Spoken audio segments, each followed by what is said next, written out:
আসসালামু আলাইকুম গাইস। আজকে আপনাদের রাইস ওআরএস স্যালাইন সম্পর্কে বিস্তারিত জানাবো। রাইস ওআরএসটা হচ্ছে rice based oral rehydration saline. এটি মূলত চালের গুঁড়ো দিয়ে তৈরি।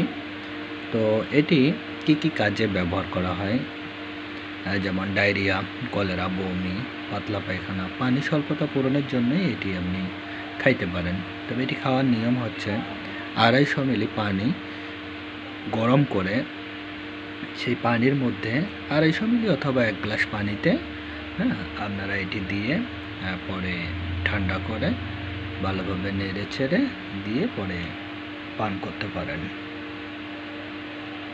তো এটি একটি স্কয়ার কোম্পানির প্রোডাক্ট, খুবই ভালো একটি প্রোডাক্ট।